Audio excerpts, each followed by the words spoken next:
Did the school district fail your child? And they found him always.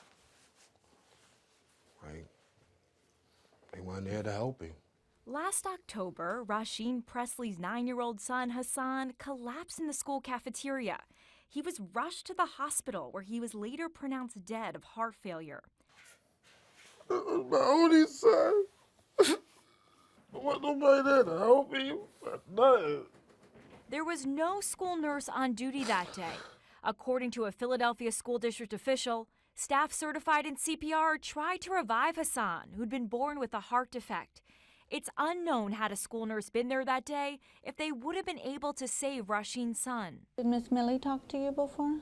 There are no federal laws regulating school nurse staffing, but the American Academy of Pediatrics recommends at least one registered nurse in every school, a standard many districts are failing to meet. That is a crisis. Donna Mazik, the executive director of the National Association of School Nurses, says 40% of schools across the country don't have a full-time nurse, and 25% don't have a nurse at all. It's not acceptable. Students deserve what they need in order to be in school and ready to learn. So now time for school number 2. Yes, we'll go to Bushy Park, my elementary school.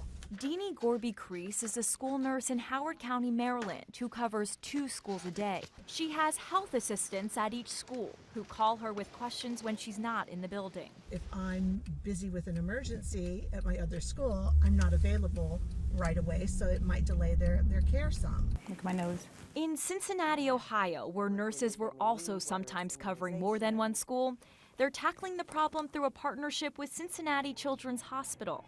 We now are able to provide routine primary care services for all of the students in the building as well as any child in the community. They've opened health centers in schools to close the gap.